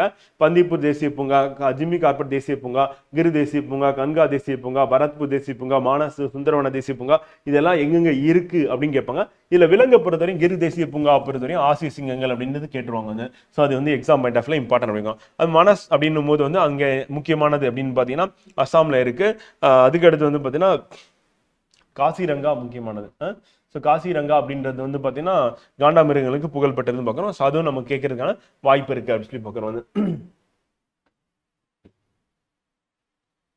பின்னாடி இருக்கு பண்ண பார்ப்போம். National parks and wild life sanctuary பின்னாடி இருக்கு. அடுத்து அந்த கிரீன் ஹவுஸ் கேஸ் எமிஷன் அப்படின்னு நம்ம சொல்லுவோம். அந்த அதை பசுமையில் வாயு அப்படின்றது வெளியீடு அப்படின்னு பார்க்குறோம். ஸோ அதனால பாதிப்பு அப்படின்னு பார்க்கும்போது வந்து பார்த்தீங்கன்னா நம்ம கண்ணாடி வீட்டு விளைவு அப்படின்றது ஏற்படுத்துது பார்க்குறோம். ஸோ வெப்பநிலை அதிகப்படுத்துது. அந்த வெப்பநிலை அதிகப்படுத்த காரணமான வாயுக்கள் வந்து கார்பன் டை ஆக்சைடோட சேர்த்து இருக்கு, நீராவி இருக்கு, கார்பன் டை ஆக்சைடு இருக்கு, நைட்ரஸ் ஆக்சைடு இருக்கு, மீத்தேன் இருக்கு அப்படின்னு பார்க்குறோம். இது எல்லாமே வந்து பார்த்தீங்கன்னா நமக்கு பசுமையில் வாயுக்களா இருக்கு அப்படின்னு பார்க்குறோம். இது என்ன பண்ணணும், ஹீட்டை வந்து ட்ராப் பண்ணி வச்சுக்கோம் ஃப்ரெண்ட். அப்போ சூரியனிலிருந்து வரக்கூடிய ஹீட்டை திருப்பி வெளியே போகாம அந்த எஸ்கேப் ஆகாம திருப்பி பூமிக்குள்ளே அனுப்புறது, ரீரேடியேஷன் பண்றது அப்படின்னு பார்க்குறோம். ஸோ அதனால என்ன ஆகுது அப்படின்னா பூமியோட வெப்பநிலை அதிகரிக்குது அப்படின்னு பார்க்குறோம். ஸோ இதுதான் வந்து நடக்குது அப்படின்னு பகல்ல ஹீட் வந்து அப்சர்வ் பண்ணி திருப்பி நம்ம என்ன பண்ணோம், ரீரேடியேட் பண்ணோம், திருப்பி அந்த வெப்பத்தை வெளியிட முடியாம திருப்பி உள்ளுக்குள்ளே பிடிச்சி வைக்கிறதா இந்த வாயுக்கள் பார்க்குறோம். ஸோ அது எக்ஸாம் பாயிண்ட் ஆஃப்ல நம்ம கொஸ்டினாக கேட்பாங்க அப்படின்னு பார்க்குறோம். அப்போ இயற்கையாக கார்பன் டை ஆக்சைடு வந்து அதிகமாகிறதுக்கு காரணம் என்னன்னா எரிமலை வெடிக்கிறது, விலங்குகளின் சுவாசித்தல ஆக்சிஜன் எடுத்து கார்பன் டை ஆக்சைடு ரிலீஸ் பண்ணுது, தாவரங்கள் கரிம பொருட்கள் எரிக்கும் போது சிதைவடையும் போது, மனித நடவடிக்கை அப்படின்னும் போது புதைப்படி எரிபொருட்கள்லாம் நம்ம பெட்ரோல் யூஸ் பண்றது, கோல் யூஸ் பண்றது, நிலக்கரி யூஸ் பண்றது, திட கழிவுகள் அப்படின்னு பார்க்கும்போது நம்ம மீத்தேன் கேஸ் எவால்வ் ஆகும். அதுவும் வந்து நம்ம குளோபல் வார்மிங் காரணமா இருக்கும். அதுல இருந்து கார்பன் டை ஆக்சைடு எமிஷன் வரும். வாகனம் ஓட்டும் போது, மின்சாரம் தயாரிக்கும் போது, காடு அழிக்கும் போது, இது எல்லாமே வந்து பார்த்தீங்கன்னா கார்பன் டை ஆக்சைடு வெளியிடுதல அதிகப்படுத்தும் அப்படின்னு பார்க்குறோம். ஸோ அது நமக்கு எக்ஸாம் பாயிண்ட் ஆஃப்ல இம்பார்ட்டன்ட். அடுத்து கார்பன் டை ஆக்சைடு அட்மாஸ்பியர் அப்படின்னு பார்க்கும்போது தற்போது அதனுடைய அளவு வந்து பார்த்தீங்கன்னா அதிகரிச்சுக்கிட்டே வருது அப்படிங்கிறோம். ஸோ நம்ம இண்டஸ்ட்ரியல் ரெவல்யூஷனுக்கு முன்னாடி அப்படின்னு பார்க்கும்போது 281 இருக்கு. இப்போ தற்போது வந்து 414 இருக்கு. அப்போ கிட்டத்தட்ட 2 மடங்கு அப்படின்றது வந்து இப்போ நெருங்கிட்டு இருக்கும் அப்படின்னு பார்க்கணும். அப்போ கார்பன் டை ஆக்சைடு அதிகமாகிட்டே போயிட்டு இருந்ததுன்னா நமக்கு வெப்பமயமாதல் அப்படின்றது அதிகரிக்கும் அப்படின்றது அதனுடைய பாயிண்டா இருக்கு வந்து. இப்போ கார்பன் டை ஆக்சைடு கம்பேர் பண்ணும்போது இந்த வாயுக்கள் வந்து பார்த்தீங்கன்னா இது வந்து அதிக அளவு வந்து இது வந்து குளோபல் வார்மிங்க்கு காரணமா இருக்கு, வெப்பமயமாதல் காரணமா இருக்கு அப்படின்னு பார்க்கும்போது மீத்தேன் வந்து பார்த்தீங்கன்னா 20 மடங்கு, நைட்ரஸ் ஆக்சைடு அப்படின்னு 300 மடங்கு வந்து வெப்பமயமாதல் பண்ணும் வந்து. அதே மாதிரி ஹைட்ரோ கார்பன்கள் அப்படின்னு பார்க்கும்போது கிட்டத்தட்ட 140 11,700 மடங்கு அப்படின்னு பார்க்கணும். ஸோ அந்த அளவுக்கு வந்து பார்த்தீங்கன்னா அதிக அளவு வெப்பத்தை வந்து பார்த்தீங்கன்னா உள்ளுக்குள்ள பூமிக்குள்ள திருப்பி அனுப்பும் அப்படின்னு பார்க்கணும். அப்போ கார்பன் டை ஆக்சைடோட பவர்ஃபுல்லானது மீத்தேன், மீத்தேனோட பவர்ஃபுல்லான நைட்ரஸ் ஆக்சைடு, அதோட பவர்ஃபுல்லான ஹைட்ரோ கார்பன்ஸ் அப்படின்னு பார்க்குறோம். ஸோ அப்போ அதனுடைய சோர்ஸ் வந்து நம்ம கேட்பாங்க ஃப்ரெண்ட். அப்போ 20 மடங்கு பவர்ஃபுல்லானது வந்து இதுனா மீத்தேன் வந்து கார்பன் டை ஆக்சைடோட வந்து. ஸோ அதே வந்து வெப்பத்தை எடுத்துக்கொள்ள நிலக்கரி, இயற்கை வாயு மற்றும் எண்ணெய் ஆகியவை உற்பத்தி செய்யப்படும் போதும் அல்லது ஒரு இடத்துல மற்ற இடத்துக்கு எடுத்து செல்லப்படும் போதும் வாயுமண்டலத்தில் வெளியேற்றப்படுவது அப்படின்னு பார்க்குறோம் வந்து. அப்புறம் குப்பை மற்றும் கரிம பொருட்கள் அழுகும் பொழுது மாடுகள் வந்து உணவு செரிக்கும் பொழுது என்னன்னா மீத்தேன் வெளியேற்றப்படுகிறது. மீத்தேன் எப்படி வெளியேறுது அப்படின்றது நமக்கு எக்ஸாம்ல கொஸ்டினா கேட்டாங்க அப்படின்னா வந்து பாத்தீங்கன்னா இது எல்லாமே மீத்தேன் வெளியேற்றப்படக்கூடிய வழிகளா வந்து இருக்கு. அதுல குறிப்பா வந்து பாத்தீங்கன்னா மாடுகள், பசு மாடுகள் இருக்குல்ல, அதுவும் அது வந்து கரிம கழிவுகள் வந்து அழுகும் பொழுது, பசு மாடுகள் வந்து அசைப்படும் பொழுது அதனுடைய இதுல இருந்து பார்த்தீங்கன்னா உணவு செரிக்கும் பொழுது என்ன ஆகும்னா மீத்தேன் வெளியேறுது வந்து. அதே வந்து நைட்ரஸ் ஆக்சைடு எப்படி வெளியேறுதுன்னு கேட்பாங்க. கேட்டாங்கன்னா புதைப்படிவ பொருட்கள் இருக்குல்ல, ஸோ அதுல இருந்து வந்து வெளியேறுது. இல்லை பண்ணை வந்து உழும் பொழுது நைட்ரஸ் ஆக்சைடு வெளியேற்றப்படுகிறது பார்க்குறோம். ஸோ அது நமக்கு எக்ஸாம்ல கேட்டிருக்காங்க வந்து. ஸோ மீத்தேனும் கேட்டிருக்காங்க, நைட்ரஸ் ஆக்சைடு வந்து எப்படி வெளியேறுதுன்னு கேட்பாங்க. ஸோ அது வந்து இம்பார்ட்டன்ட், ஆல்ரெடி கேட்டிருக்காங்க, திருப்பியும் கேட்பாங்க ஃப்ரெண்ட் வந்து. ஓகே, எப்படி நம்ம ஸ்டாப் பண்ணலாம் உலக வெப்பமயமாதல் குளோபல் வார்மிங்கை தடுக்கிறதுக்கு நம்ம என்ன பண்ணலாம் அப்படின்னா பிளான்டிங் மோர் ட்ரீஸ் வந்து, ஸோ மரம் நடுதல் வந்து. ஸோ அது வந்து ரெடியூசிங் பொல்யூஷன் அப்படின்னு பார்க்கணும் வந்து ஒரு பக்கம். இன்னொரு பக்கம் குளோபல் வார்மிங் கண்ட்ரோல் பண்ணலாம் அப்படின்னு பார்க்கணும் வந்து. ஸோ அப்போ உலகளாய வெப்ப உயர்வை வந்து கட்டுப்படுத்துறதுக்கான வழியா என்ன இருக்கு அப்படின்னா வந்து உலகளாய வெப்பத்தை கட்டுப்படுத்த 2 வழிகள் உள்ளன. ஒன்று வந்து கார்பன் டை ஆக்சைடை வந்து பார்த்தீங்கன்னா அல்லது கார்பன் பகுதியை வந்து என்னது எங்கேயாவது சேமித்து வைத்தல், ஒன்று சேமித்து வைக்கிறது, கார்பன் டை ஆக்சைடு ஸ்டோர் பண்ணி வைக்கிறது. அப்புறம் கார்பன் தனிமைப்படுத்துதல் என்று பொருள் வந்து. ஸோ அப்படி தனிமைப்படுத்துறது. மற்றொரு வழி வந்து குறைத்தல், உற்பத்தியை குறைக்கிறது, கார்பன் டை ஆக்சைடு வராம தடுத்துறது. அப்போ உற்பத்தியை குறைக்கிறது இல்லைன்னா தனிமைப்படுத்தி வைக்கிறது அப்படின்னு பார்க்குறோம். அப்போ தனிமைப்படுத்தி வைக்கிறது அப்படின்னு சேமித்து வைக்கிறதுன்னு பார்க்குறோம். மற்றொன்று உற்பத்தியை குறைக்கிறது அப்படின்னு கார்பன் டை ஆக்சைடு எமிஷன் குறைக்கலாம். ஓசோன் லேயர் டிப்ளீஷன் அப்படின்னும் போது ஓசோன்ல ஓட்ட விழுறதுக்கு காரணம் என்ன அப்படின்னு பார்த்தீங்கன்னா நம்ம ரிலீஸ் பண்ணக்கூடிய கேசஸ் தான், ஃப்ரீயான் அப்படின்னு கேசஸ் சொல்லுவோம். ஸோ அது வந்து CFC அப்படின்னு சொல்லுவோம். ஸோ அது என்ன பண்ணா ஓசோனுடைய திக்னஸ் வந்து குறைச்சிருது. அப்போ அங்கே இருக்கக்கூடிய O3 எல்லாத்தையும் என்ன பண்ணிடுதுன்னா அது வந்து O2வா கன்வெர்ட் பண்ணி விட்டுரும் அப்படின்னு பார்க்குறோம். பார்த்தீங்கன்னா தெரியும். அப்போ நேச்சுரலா ஓசோன் டிஸ்ட்ரக்ஷன் அப்படின்னா O3 வந்து என்னவா மாறிடும் பார்த்தீங்கன்னா O2வா மாறிடும், ஓவா மாறிடும். திருப்பியும் வந்து அந்த O என்ன பண்ணனா இன்னொரு O3 ஓட ரியாக்ட் பண்ணி எல்லாத்தையும் O2 மாத்திரும். அப்ப இது ஒரு O2, இது ஒரு O2, இங்க ஒரு O2 வந்து கிரியேட் ஆகும். சோ அப்ப இது எல்லாமே என்னன்னா ஆக்சிஜனா மாத்துறது. அப்ப ஓசோனா O3, அந்த O3 எல்லாம் O2 மாறுறது என்னன்னா ஓசோன் டிப்ளீஷன் அப்படின்னு பார்க்கறோம் வந்து. அப்ப அந்த ஓசோன் வந்து குறைஞ்சது அப்படின்னும் போது என்ன ஆகும்னா நம்ம டிஎன்ஏவை பாதிக்குது அப்படின்னு பார்க்கறோம். செல்ல டிஎன்ஏ பாதிக்குது. சோ அப்ப ஓசோன் இருக்கிறதுனால ஸ்ட்ராட்டோஸ்பியருக்கு இன்னொரு பேர் என்னன்னு பாத்தீங்கன்னா ஓசோனோஸ்பியர் அப்படின்ற பேர் என்று அழைக்கப்படுகிறது அப்படின்னு பார்க்கறோம் ஃப்ரெண்ட். சோ அது நமக்கு இம்பார்ட்டன்ட் எக்ஸாம்பிள். அப்ப O3 எல்லாமே O2 மாறுறது தான் வந்து பாத்தீங்கன்னா ஓசோன் டிப்ளீஷன். இது காரணமான முக்கியமான கேஸ் எதுனா CFC அப்படின்னு பார்க்கறோம். சோ எந்த எது காரணம் குளோரோஃப்ளூரா கார்பன் அப்படின்னு அல்லது ஃப்ரியான் வாயுக்கள் அப்படின்னு இது வந்து முக்கியமான ஒரு கேஸா இருக்கு அப்படின்னு பார்க்கறோம். அதுக்கு மட்டும் இல்லாம புரோமின் கூட்டுப்பொருட்கள் வந்து nitrogen oxide, methane, methyl bromide அப்படின்னு பார்க்கறோம். இது எல்லாமே வந்து பாத்தீங்கன்னா ஓசோனை டிப்ளீட் பண்ணக்கூடியது, ஓசோனை வந்து குறைக்கக்கூடிய அதோட திக்னஸ் தடிமனம் குறைக்கக்கூடிய வாயுக்களா இது வந்து இருக்கு அப்படின்னு பார்க்கறோம். சோ இது நமக்கு எக்ஸாம் பாயிண்ட் ஆஃப் இம்பார்ட்டன்ட் பண்ணது. மானிட்டரிங் ஓசோன் டிப்ளீஷன், ஓசோன் சிதைவை கண்காணித்தல் அப்படின்னு நம்ம எடுத்துக்கும் போது இது 1987 மான்ட்ரியல் அப்படின்னு புரோட்டோகால் வந்து சைன் பண்றாங்க ஃப்ரெண்ட். சோ அண்டார்டிகால தான் ஃபர்ஸ்ட் என்ன பண்றாங்க ஓசோன் சிதைவை கண்டுபிடிக்கிறாங்க 1980. அதுக்காக போடப்பட்ட ஒப்பந்தம் தான் என்னன்னு கேட்டாங்கன்னா போடப்பட்ட ஒப்பந்தம் 1987 வந்து மான்ட்ரியல் அப்படின்ற ஒப்பந்தம் வந்து போடப்படுகிறது நாடுகளுக்கு இடையே அப்படின்னு பார்க்கறோம். சோ அது எக்ஸாம் பாயிண்ட் ஆஃப்ல நம்ம இம்பார்ட்டன்ட் சிம்பிளா ஞாபகம் வச்சுட்டு அப்படின்னா போதும். ஓசோன் படலம் ஓட்டைக்கு மான்ட்ரியல் புரோட்டோகால் 1987. இந்த ஓசோன்ல ஓட்டையை வந்து பாத்தீங்கன்னா அளவிடுறதுக்கு பயன்படக்கூடிய அந்த அழகு என்ன அப்படின்னா வந்து பாத்தீங்கன்னா டாப்சன் அப்படின்ற யூனிட் வந்து பயன்படுத்துறாங்க. அப்ப ஓசோன் ஓட்டையை வந்து எந்த அளவுக்கு இருக்கு அப்படின்னு மெஷர் பண்றதுக்கு எது யூஸ்னா டாப்சன் அப்படின்ற அழகால் பயன்படுத்தப்படுகிறது அப்படின்னு பார்க்கறோம். சோ அது நமக்கு இம்பார்ட்டன்ட் எக்ஸாம்பிள். எந்த அளவுக்கு ஓட்டை இருக்கு அப்படின்றத எங்க ஃபர்ஸ்ட் கண்டுபிடிக்கிறாங்க அண்டார்டிகா மேல தான் கண்டுபிடிக்கிறாங்க அப்படின்னு பார்க்கறோம். அதுக்கப்புறம் ஐரோப்பா மேல அந்த ஓட்டை இருக்குன்னு பார்க்கறாங்க. வேர்ல்டு ஓசோன் டே அப்படின்னு பாத்தீங்கன்னா செப்டம்பர் 16 அப்படின்னு பார்க்கறோம். சோ அது நமக்கு எக்ஸாம் பாயிண்ட் ஆஃப்ல இம்பார்ட்டன்ட் அப்படின்னு பார்க்கறோம். சோ கேள்வியா கேட்கறதுக்கு வாய்ப்புகள் இருக்கு அப்படின்னு பார்க்கறது. அடுத்து வேஸ்ட் மேனேஜ்மெண்ட், கழிவு மேலாண்மை அப்படின்னு பார்க்கும்போது வந்து திடக்கழிவுகள் அப்படின்னு பார்க்கும்போது நம்ம கழிவுல வந்து எப்படி பயோடிகிரேடபிள் ஒன்று உயிரி சிதைவு உள்ளாகும் அப்படின்னு பார்க்குறோம். அப்புறம் உயிரி சிதைவிற்கு உள்ளாகாத கழிவுகள், அப்புறம் ரெண்டும் மிக்ஸ் ஆகி இருக்கக்கூடிய கழிவுகள் அப்படின்னு பார்க்குறோம் வந்து. ஸோ மிக்சர் ஆஃப் பயோடிகிரேடபிள் சொல்லிட்டு அப்போ உயிரி சிதைவுக்கு உள்ளாகக்கூடிய கழிவுகள் அப்படின்னு எடுத்துக்கும் போது வந்து அதிலே நம்ம பிரிக்கும் போது உயிரி சிதைவுக்கு உள்ளாகும் உள்ளாகாது அப்படின்னு பார்க்கும்போது இதுல அசாடஸ் அப்படின் போது மிக ஆபத்தான கழிவுகளா நம்ம எதை பார்க்கிறோம் அப்படின்னா கதிர்வீச்சு கழிவுகள், உலோக கூட்டுப்பொருட்கள், கரிம கரைப்பான்கள், அமில ஆஸ்பெட்டாஸ், கரிம சைனைடுகள், அப்ப நோய் பரப்பும் மருத்துவமனை கழிவுகள், பயன் தராமல் தூக்கி எறியப்படும் உபகரணங்கள் அப்படின்னு இது எல்லாமே ஆபத்தானதா இருக்கு அப்படின்னு. அப்ப நமக்கு இடர்பாடு தரக்கூடிய கழிவுகள் என்னென்னு கேட்டாங்கன்னா இது எல்லாமே அப்படி சொல்லி பார்க்கறோம். எக்ஸாம் பாயிண்ட் ஆஃப்ல இது வந்து இம்பார்ட்டன்ட் அப்படி பார்க்கறோம். கதிர்வீச்சு, உலோக கூட்டுப்பொருள், கரிம கரைப்பான், அமில ஆஸ்பெட்டாஸ், கரிம சைனைடுகள், நோய் பரப்பும் மருத்துவமனை கழிவுகள், பயன் தராமல் தூக்கி எறியப்படும் கழிவுகள் அப்படின்னு பார்க்கறோம். இதெல்லாம் ஆபத்தான தீங்குயிரிகள் மற்றும் காரியம் கொண்ட மின்கலங்கள், காட்மியம், பாதரசம் அல்லது துத்தநாகம், சுத்தம் செய்ய பயன்படும் திரவங்கள், கதிர்வீச்சு, மின்னணு கழிவுகள், இதுவும் வந்து பாத்தீங்கன்னா ஆபத்தானது. இது வந்து நியூ புக்ல இருக்கு. அது ஓல்டு புக் பிளஸ் இது நியூ புக். இதெல்லாம் ஆபத்தானது. எது ஆபத்தான கழிவு பொருள் கேட்டாங்கன்னா இது எல்லாமே ஞாபகம் வச்சுக்கணும். இப்போ எக்ஸாம்பிள் பாதரசம் இருக்கு, காட்மியம் இருக்கு, துத்தநாகம் இருக்கு, காரியம் இருக்கு அப்படின்னா வந்து கதிர்வீச்சு இருக்கு, மின்னணு கழிவு இருக்கு, நெகிழி இருக்கு, பிளாஸ்டிக் இருக்குன்னா இது எல்லாமே ஆபத்தானது. வந்து அது தீங்குயிரி கொல்லிகள் அப்படின்னா வந்து பூச்சிக்கொல்லி மருந்து இருக்கு அப்படின்னா ஆபத்தான ஒரு கழிவு பொருள் பார்க்கலாம். இது எல்லாமே நமக்கு வந்து ஆபத்தை ஏற்படுத்தக்கூடியதுன்னு சொல்லி தெரிஞ்சுக்கிட்டா போதும். வந்து இதனால என்ன ஏற்படும்னா புற்றுநோயில இருந்து நம்ம பாதிப்பு அப்படின்னு மிக பெரிய அளவுல இருக்கும் அப்படின்னு பார்க்கணும். அப்புறம் அணு உலை பேரழிவுகள் வந்து நடந்தது அப்படின்னு பாத்தீங்கன்னா இது உலகத்தில் இதுவரை நடந்ததுல மொத்தம் 3 இம்பார்ட்டன்ட் வந்து. ஒன்னு என்னன்னா 3 மைல் தீவு அமெரிக்கால இருக்கிறது 3 மைல் ஐலாண்ட் சொல்லிட்டு அது அந்த அணு விபத்து அப்படின்னு பார்க்கறோம். அதுக்கு அடுத்து செர்னோபில் எங்க நடந்ததுன்னா இப்ப இருக்கிற உக்ரைன்ல வந்து. அப்புறம் புகிஷிமா அப்படின்னு எங்க நடந்தது ஜப்பான் நடந்தது. அப்போ 3 அணு விபத்துகள் வந்து உலகில் நடந்திருக்கு. ஒன்னு வந்து 3 மைல் தீவு அமெரிக்கா, ரெண்டாவது வந்து செர்னோபில் வந்து உக்ரைன், மூன்றாவது வந்து புகிஷிமா ஜப்பான் அப்படின்னு பார்க்கறோம். ஸோ எக்ஸாம் பாயிண்ட் ஆஃப்ல இது இம்பார்ட்டன்ட் ஃப்ரெண்ட். அதுக்கு அடுத்து நம்ம அந்த மாதிரி வேஸ்ட் அப்படின்றத வந்து கண்ட்ரோல் பண்றதுக்கு வந்து 4R அப்படின்றது இருக்கு. நம்ம 3R பார்த்திருப்பீங்க. 4R அப்படின்னா என்னன்னா ரிஃப்யூஸ் மறுத்தல் வந்து, ரிடியூஸ் குறைத்தல் வந்து, ரீயூஸ் மீண்டும் பயன்படுத்துதல் வந்து, ரீசைக்கிள் மறுசுழற்சி வந்து. அப்ப மறுத்தல், குறைத்தல், மீண்டும் பயன்படுத்துதல், மறுசுழற்சி மொத்தம் 4 R இருக்குன்னு பார்க்கணும். ஏதாவது ஒரு R வந்து மிஸ் பண்ணிட்டு அது என்னன்னு கேட்டாங்கன்னா நம்ம கரெக்டா ஆன்சர் பண்ணணும். குறிப்பா எதுக்குன்னா நெகிழி வந்து பார்த்தீங்கன்னா கழிவு மாசுபாட்டை குறைக்கிறதுக்கு சிறந்த தீர்வா வந்து இருக்கு அப்படின்னு பார்க்கிறோம். தமிழ்நாடு மாநில அரசு ஜனவரி 1, 2010 முதல் ஒரு முறை பயன்படுத்தும் பிளாஸ்டிக் வந்து தடை விதிச்சிருக்காங்க. எந்த டேட் எந்த வருஷம் கேட்டுவாங்க. சோ இம்பார்ட்டன்ட் வந்து 2019 அப்படின்னு பார்க்கிறோம். சோ அது இம்பார்ட்டன்ட். அடுத்து ஆபத்தான கழிவு நம்ம ஏற்கனவே பார்த்தோம். அது என்ன பண்ணலாம் அப்படின்னும் போது வந்து பாத்தீங்கன்னா எப்படி மேலாண்மை பண்ணலாம். நிலம் நிரப்புதல், அப்புறம் ஆழமான கிணற்றில் நிரப்புதல், அப்புறம் மேற்பரப்புல அடைச்சு வைக்கிறது, அப்புறம் எரித்தல், மருத்துவ கழிவா இருந்ததுன்னா கண்டிப்பா எரிக்கணும். இது வந்து நான் தனியாக தான் கேள்வி கேட்டிருக்கேன். மருத்துவ கழிவு இருக்கு, ஆபத்தானதா இருக்கு அப்படின்னா அது என்ன பண்ணணும்னா எரிச்சிடணும். உயிரி தீர்வு அப்படின்னா என்னன்னா மைக்ரோ ஆர்கானிசத்தை வச்சு அந்த கழிவை வந்து பாத்தீங்கன்னா நியூட்ரல் ஆக்குறது, அப்ப நுண்ணுயிரிகளை பயன்படுத்துறது. அப்ப நுண்ணுயிர்கள் தாவரங்களை கொண்டு நம்ம என்ன பண்றோம் அப்படின்னா உயிரி தீர்வு வந்து நம்ம வந்து பண்றோம். சோ அதுல முக்கியமானது என்னன்னா இப்ப ஜிப்ரல்லா ஃபியூசரியம் அப்படின்ற தாவரம் இருக்கு ஃப்ரெண்ட். அது என்ன பண்ணா சைனடுகளை சிதைக்க பயன்படுகிறது. அப்ப சைனடு கழிவு பொருள் எலிமெண்ட் அதை வந்து சிதைக்கிறதுக்கு எந்த தாவரம் வந்து பயன்படுத்துறோம்னா ஜிப்ரல்லா ஃபியூசரியம். அதே மாதிரி சூப்பர் பக் அப்படின்னு பாக்டீரியா நம்ம யூஸ் பண்ணி நம்ம என்ன பண்றோம் அப்படின்னா வந்து தீங்கு தரும் கூட்டு பொருட்களை வந்து நம்ம என்ன பண்றோம்னா எண்ணெய் கழிவுல சிதைக்கும். அப்ப எண்ணெய் கழிவுல சிதைக்கிறதுக்கு இந்த சூடோமோனாஸ் என்ன பண்ணோம், சூப்பர் பக் அப்படின்னு பாக்டீரியா நம்ம பயன்படுத்துறோம். அப்ப எண்ணெய் கழிவுனா சூப்பர் பக், சூடோமோனாஸ் வந்து. அதே வந்து சைனைட் அப்படின்னா வந்து ஜிப்ரல்லா ஃபியூசரியம் அப்படின்ற தாவரம் வந்து. அப்ப தாவரத்தையும் ஒரு மைக்ரோ ஆர்கானிசத்தை பயன்படுத்தி நம்ம என்ன பண்ணோம் சிதைவுக்குள்ளாக்குறது தான் என்னன்னா உயிரி தீர்வு, பயோ ரெமிடியேஷன் அப்படின்னு பேரு. இது வந்து கேட்டுருவாங்க. இது வந்து வெரி வெரி இம்பார்ட்டன்ட் ஃப்ரெண்ட் தான், ஞாபகம் வச்சுக்கணும். ஓகேவா?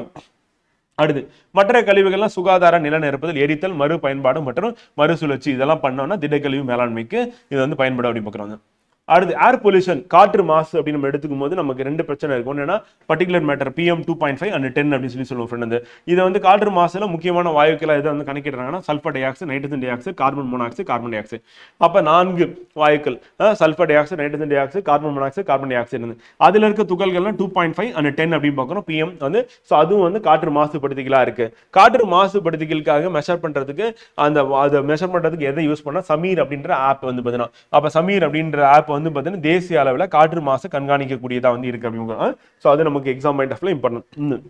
ஒவ்வொரு அவரும் இது வந்து நேஷனல் ஏர் குவாலிட்டி இண்டெக்ஸ் அப்படின்னு சொல்லி சொன்னோம். இது வந்து நேஷனல் ஏர் குவாலிட்டி இண்டெக்ஸ் பப்ளிஷ் பண்றது யாருன்னு கேட்பாங்க, சென்ட்ரல் பொல்யூஷன் கண்ட்ரோல் போர்டு அப்படின்னு பார்க்கணும், CPCB அப்படின்னு பார்க்கணும். ஸோ அது நமக்கு எக்ஸாம் பாயிண்ட் ஆஃப்ல இம்பார்ட்டன்ட் ஃப்ரெண்ட் வந்து கேள்வியை கேட்டுருவாங்க வந்து. காற்று ஆதாரங்கள் மாசுபடுத்துறதுக்கு பொண்ணு போக்குவரத்து, அப்புறம் நிலையானதுன்னா இந்த எரியூட்டிகள், எண்ணெய் நிலையங்கள் இருக்குல்ல அது, அப்புறம் விவசாயம், மரம் குச்சிகளை எரிக்கிறது, அப்புறம் இயற்கை ஆதாரம் காற்று வீசு, தூசின்னு சொல்லிட்டு இது எல்லாமே காற்று மாசுபடுத்து ஜென்ரல் பாயிண்ட்ஸ் தான் சிம்பிளா.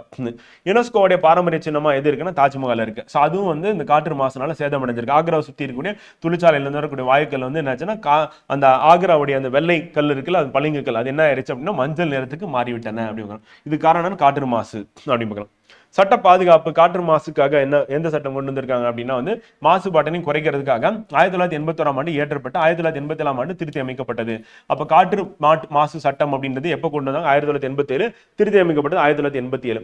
போக்குவரத்து உமிழ்வின் தரம் வந்து 2020 என்ன பண்ணா பாரத் ஸ்டேஜ் 6 சொல்லி இந்தியாவில் வந்து அறிமுகப்படுத்தினாங்க அப்படி. அப்ப அறிமுகப்படுத்தப்பட்ட ஆண்டு 2020. புகை வெளியீடு அப்படி. பசுமை அமர்வு, தேசிய பசுமை தீர்ப்பாயம் அப்படின்றது வந்து சுற்றுச்சூழலை பாதுகாக்கிறதா இருக்கு அப்படின்னு டெல்லியில இருக்கு. அதனுடைய பெஞ்ச் எங்க இருக்கு அப்படின்னு சென்னையில இருக்கு அப்படின்னு இம்பார்ட்டன்ட். அடுத்து ஒரு நாளைக்கு மனிதன் எடுத்துக்கொள்ளும் ஆக்சிஜன் சராசரி அளவு எவ்வளவுன்னு பார்த்தா 550 லிட்டர் வந்து 275 லிட்டர் ஆக்சிஜன் உருளையின் சிலிண்டர் இருக்குல்ல, அதனுடைய அளவு ரேட் என்னன்னு 6500 போட்டிருக்காங்க. இப்ப அதை வந்து மரங்கள் வெளியிடும் 550 லிட்டர் ஆக்சிஜன் விலை எவ்வளவு அப்படின்னு பாத்தீங்கன்னா 13 லட்சம் பக்கம். ஸோ அப்போ ஒவ்வொரு மரமும் வந்து இவ்வளோ ஆக்சிஜன் வந்து வெளியிடுது அதோட ஆயுட்காலத்தில். ஸோ அப்போ அவ்வளோ ஒரு மரத்தை வெட்டுறது அப்படின்னு 13 லட்சம் மதிப்புள்ள மரத்தை வந்து வெட்டுறது சமம் அவ்வளோ ஆக்சிஜன் வெளியிடுதுன்னு சொல்லி ஒரு கணக்கீடு தான் கொடுத்துருக்காங்க, புக்கில் கொடுத்தது தான் பாக்ஸ் ஐட்டத்தில். அடுத்து காற்று தர குறியீடு இருக்குல்ல, ஏர் குவாலிட்டி இண்டெக்ஸ் வந்து சென்ட்ரல் பொல்யூஷன் கண்ட்ரோல் போர்டு வந்து வெளியிடுறாங்கல்ல.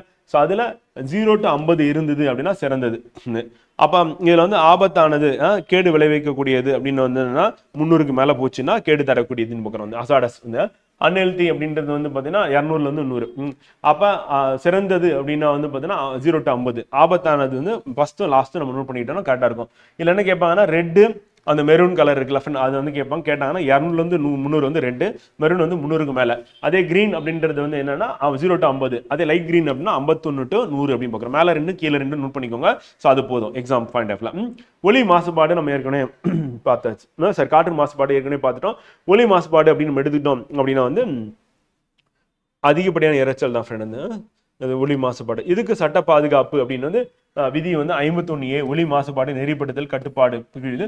அரசியல் பிரிவு வந்து 48Aவும் சுற்றுச்சூழல் பாதுகாப்பு அப்படின்னு சொல்லுது. அப்போ 48A வந்து DPSPல இருக்கு, 51A வந்து அடிப்படை கடமைகள்ல இருக்கு அப்படின்னு பார்க்குறோம். ஸோ இதுக்கான விதிகள் வந்து 2000 மற்றும் தமிழ்நாடு மாநில சுற்றுச்சூழல் கொள்கை அப்படின்றது 2017 ஒலி மாசுபாடு பத்தி அதில் டிஸ்கஸ் பண்ணியிருக்காங்க அப்படின்னு பார்க்குறோம். இதுக்கான விதிகள் வந்து 2000 வெளியிடப்பட்டது அப்படின்னு பார்க்குறோம். ஸோ அது நமக்கு இம்பார்ட்டன்ட். இது வந்து 65 டெசிபிள்ல இருந்து 55 டெசிபிள் எனவும் வரையறுக்கப்பட்டுள்ளது அப்படின்னு பார்க்குறோம். அடுத்து உருப்பெருக்கம் அப்படின்னு நம்ம பார்க்கும்போது ஃப்ரெண்ட் வந்து உயிரி உருவம் பயோ மேக்னிஃபிகேஷன் அப்படின்னு நம்ம எடுத்துக்கிட்டோம் அப்படின்னா ஃப்ரெண்ட் வந்து நீர் அப்படின்றதுல வந்து உற்பத்தியாளர் நமக்கு இருக்குன்னு தெரியும். வந்து இது அடுத்தடுத்த லெவலில் என்ன ஆகும் அப்படின்னா வந்து பார்த்தீங்கன்னா உயிரினங்களுடைய அந்த அளவு அதிகமாகி கடைசி லெவலில் வந்து பார்த்தீங்கன்னா ரொம்ப அதிக அளவில் நச்சு வந்து அதிகமாக இருக்கும். இப்போ உதாரணத்துக்கு வந்து உற்பத்தியாளர்களை தாவர மிதவை விலங்கு மிதவை நுண்ணுயிரிகள் இருக்கு அப்படின்னா ஸோ அதனுடைய உடல்ல வந்து இருக்கக்கூடியது வந்து மைக்ரோகிராமா இருக்கும். அது அடுத்த லெவலில் சிறிய மீனுக்கு போகும்போது கிராமா மாறும். ஸோ அடுத்த லெவல்ல பெரிய மீனுக்கு போது இன்னும் அதிகமாகும். ஸோ அப்போ இதுல இருக்கக்கூடிய ஒரு 100 இது இந்த தாவர மத்திய நுண்ணுயிரிகளை வந்து ஒரு மீன் வந்து சாப்பிடுதுன்னு வச்சுக்கோங்க. அந்த மீனோட உடம்புல இந்த 100 ஒரு மைக்ரோகிராமா இருக்கிறது 100 கிராமா அது உடல்ல போய் சேரும். இப்போ இந்த மாதிரி 100 மீன்களை வந்து பார்த்தீங்கன்னா ஒரு பெரிய மீன் சாப்பிட்டுச்சு அப்படின்னு என்ன ஆகும்னா ஸோ அதனுடைய உடல்ல 100 × 100 வந்து அதுக்கு மேலே போக 100 அப்படி மேலே போகிறது என்ன சொல்லுவோம் உயிரி உருப்பெருக்கம் அப்படின்னு பார்க்குறோம். ஸோ அப்போ பயோ மேக்னிஃபிகேஷன் அப்படின்னு என்ன ஆகும்னா நச்சு வந்து பார்த்தீங்கன்னா அளவு வந்து மேலே போக போக அதிகரிச்சுட்டே போகும். யூட்ரோஃபிகேஷன் அப்படின்னா தண்ணி நல்லா தெளிவாக கலங்கள் இல்லாமல் இருக்கணும். அதே வந்து ஊட்டச்சத்து அதிகமாக கலக்குது, விவசாய நிலங்கள்ல வந்து வரக்கூடிய உரங்கள் வந்து கலக்குது தண்ணியில குளத்துல, அல்லது வந்து கழிவு நீர் வந்து கலந்தது அப்படின்னா அதுல வந்து நைட்ரஜன் சத்து அதிகமாகும். அப்ப என்ன ஆகும்னா அதுல வந்து என்ன படர ஆரம்பிக்கும் அப்படின்னு பாத்தீங்கன்னா ஆகாய தாமரை பாசிகள் வளரும்.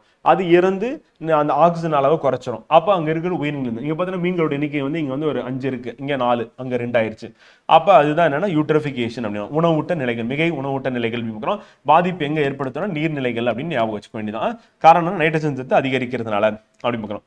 கொசு விரட்டிகள் அப்படின்னு பார்க்கறோம்ல, ஸோ அதுல வந்து பயன்படுத்தக்கூடிய அந்த நச்சு அப்படின்றது என்ன அப்படின்னா வந்து பார்த்தீங்கன்னா DEET வந்து ஸோ டைஎத்தில் நிட்டா டொலுவோமைடு அப்படின்னு பார்க்குறோம். ஸோ இதுவும் நம்ம கேட்டுருவாங்க இப்போ DDT அப்படின்னு எப்படி கேட்டாங்களோ ஸோ அந்த மாதிரி வந்து ஸோ அது வந்து இம்பார்ட்டன்ட் வந்து. ஸோ அந்த காலனி கொலாப்ஸ் சிண்ட்ரோம் அப்படின்றது என்னன்னா நம்ம தாவரங்களை வந்து பூச்சிகள் அடிக்கிறதுக்காக நம்ம என்ன பண்றோம்னா பூச்சி மருந்து வந்து தெளிக்கிறோம். ஆனா அது எதை வந்து பாதிக்குது அப்படின்னா தேனீக்களையும் பாதிக்குது, தேனீக்களுடைய கூட்ட சிதைவுக்கும் காரணமா இருக்கு அப்படின்னு பார்க்குறோம். அதை கூட்ட சிதைவு நோய் எந்த உயிரினத்தை பாதிக்குதுன்னா தேனீக்கள்ல பாதிக்குது அப்படி சொல்லி பார்க்குறோம். தேனி அப்படின்னு ஞாபகம் வச்சுக்கிட்டீங்கன்னா கரெக்டா இருக்கும் ஃப்ரெண்ட். வந்து எக்ஸாம் பாயிண்ட் ஆஃப்ல அது வந்து இம்பார்ட்டன்ட். வந்து முக்கியமான சர்வதேச சுற்றுச்சூழல் மாநாடு நடந்தது அப்படின்றது கொடுத்துருக்காங்க. ஸோ இதுல வந்து நமக்கு முக்கியமானது மட்டும் நான் மார்க் பண்றேன் ஃப்ரெண்ட். வந்து ஸோ இதுல முக்கியமான மாநாடுகள் அப்படின்னு பார்க்கும்போது வந்து UNEP ஐக்கிய நாடுகள் வந்து சுற்றுச்சூழல் திட்டம் எப்போ கொண்டு வந்தாங்க கேட்பாங்க. UNEP 1972. மான்ட்ரியல் புரோட்டோகால் எதுக்காக கொண்டு வந்தாங்க அப்படின்னா வந்து ஓசோன் O3க்காக கொண்டு வந்தாங்கன்னு பார்க்குறோம். ஸோ அது எக்ஸாம் பாயிண்ட் ஆஃப்ல இம்பார்ட்டன்ட் கேட்கறதுக்கான வாய்ப்பு. புவி உச்சி மாநாடு ஃபர்ஸ்ட் நடந்தது எங்கே நடந்ததுன்னா ரியோ டி ஜெனீரோல பார்க்குறோம். ஸோ பிரேசில்ல பார்க்குறோம். ஸோ அதுவும் இம்பார்ட்டன்ட். வந்து அடுத்து 97 வந்து கியோட்டோ உடன்படிக்கை ஜப்பான்ல நடந்தது, அதுவும் இம்பார்ட்டன்ட் எக்ஸாம் பாயிண்ட் ஆஃப்ல. அது ஞாபகம் வச்சுக்கணும்.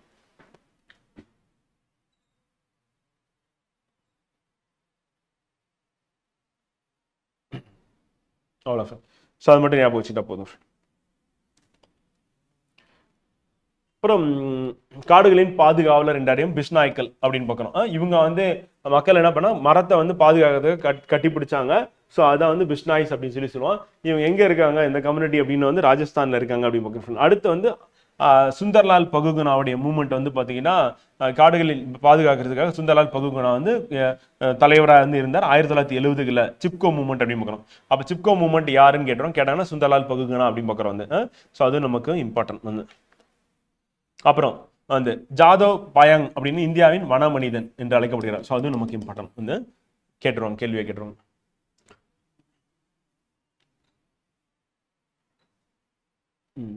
அந்த பிஷ்நாய் சொன்னால அவங்க அமிர்தா தேவி என்ற வீரமங்கை ராஜஸ்தான் மாநிலத்துல என்ன பண்ணா கெஜ்ரி அப்படின்ற மரத்தை வந்து வெட்டக்கூடாது, அரசர் வந்து வெட்ட சொல்லி அனுப்பியிருப்பாங்க.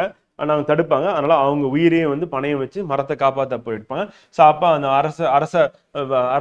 அரசருடைய வீரர்கள் வந்து பல அந்த கிராம மக்களை கொண்டுட்டு மரத்தை வெட்டி எடுத்துட்டு போவாங்க. ஸோ அதுக்காக உயிர் தியாகம் பண்ணவங்க வந்து பார்த்தீங்கன்னா அந்த பிஷ்நாய் அப்படின்னு தர்மத்தை காப்பாத்திருக்காங்க. அவங்க யாருன்னா அமிர்தா தேவி அப்படின்னு பார்க்குறோம். ஸோ பிஷ்நாய்கள் அவங்கள சொல்லுவாங்க. 1930 ராஜஸ்தான்ல அவரது வீரத்தை பறைசாட்டும் வகையில் வன உயிரின பாதுகாப்பில் சிறப்பான பங்கினை ஆற்றியிருக்காங்க. ஸோ அதனால வந்து பிஷ்நாய் ஸ்மிருதி விருது, அமிர்தா தேவி பிஷ்நாய் ஸ்மிருதி விருதுன்னு சொல்லி ஆண்டுதோறும் வழங்குறாங்க. ஸோ அந்த விருது எதுக்காக அப்படின்னா வந்து பார்த்தீங்கன்னா இந்த வன உயிரினங்களை பாதுகாப்பு, குறிப்பாக வந்து காடுகளின் பாதுகாப்புக்காக இந்த விருது வழங்கப்படுகிறது அப்படின்னு.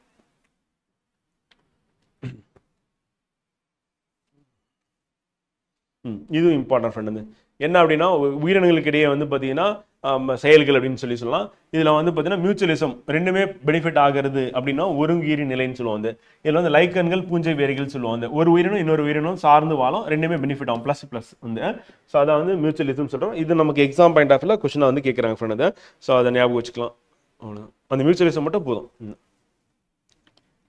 அடுத்து சூழ்நிலையின் முக்கிய தினங்கள்லாம் மார்ச் 21 உலக வன தினம், ஏப்ரல் 22 புவி தினம், மே 22 உலக உயிரி பன்ம தினம், ஜூன் 5 வந்து உலக சுற்றுச்சூழல் தினம், ஜூலை 7 வந்து பார்த்தீங்கன்னா வன மகோத்சவ தினம், செப்டம்பர் 16 வந்து அகில உலக ஓசோன் தினம் அப்படி பார்க்குறோம் வந்து.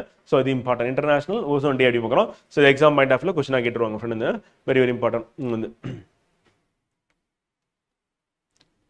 இந்த கஜா புயல் அப்படின்னு 2018 ஞாபகம் வச்சுக்கணும். ஸோ அதுவும் கேட்க புக்கில் இருக்காங்க, கேட்கறதுன்னு வாய்ப்பு இருக்கு. வந்து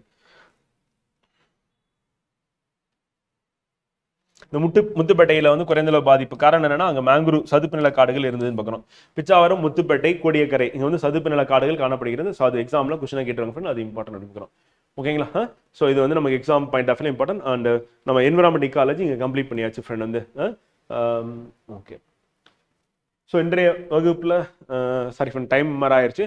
இன்றைய வகுப்புல வந்து பார்த்தீங்கன்னா நம்ம வந்து மார்னிங் வந்து நம்ம இந்த நியூஸ் பேப்பர்ல ஆரம்பிச்சோம், இங்க வந்து முடிச்சிட்டோம். அடுத்து வந்து நம்ம சிம்பிளிஃபிகேஷன் அப்படின்றது இன்னைக்கு மட்டும் கிளாஸ் கிடையாது. நாளைக்கு இதனோட கண்டினியூவேஷன், சிம்பிளிஃபிகேஷன் வந்து நேற்று பார்த்தனோட கண்டினியூவேஷன் வந்து இருக்கு. ஸோ அதனால் லைவ் வந்து நம்ம இங்கே கம்ப்ளீட் பண்ணுறோம். முடிஞ்சால் இன்னைக்கு நான் ரெக்கார்டாக வந்து பார்த்தீங்கன்னா சிம்பிளிஃபிகேஷன் போடுறேன். அப்படின்னா நாளைக்கு கண்டிப்பாக வந்து நம்ம சிம்பிளிஃபிகேஷன் வந்து கிளாஸ் வந்து இருக்கு அப்படின்னு சொல்லி பார்க்குறோம் ஃப்ரெண்ட். ஓகேங்களா? see you on tomorrow. நாளைக்கு காலையில் 10 மணிக்கு சந்திப்போம். வந்து நீங்கள் சிம்பிளிஃபிகேஷன் ரிவிஷன் பண்ணிடுங்க. நேற்று அதாவது மண்டே டியூஸ்டே நடத்தின ரிவிஷன் பண்ணிடுங்க. ஸோ நாளைக்கு வந்து நம்ம சிம்பிளிஃபிகேஷன் வந்து அதனுடைய தொடர்ச்சி வந்து நாளைக்கு வந்து பார்த்துருவோம். தேங்க்யூ.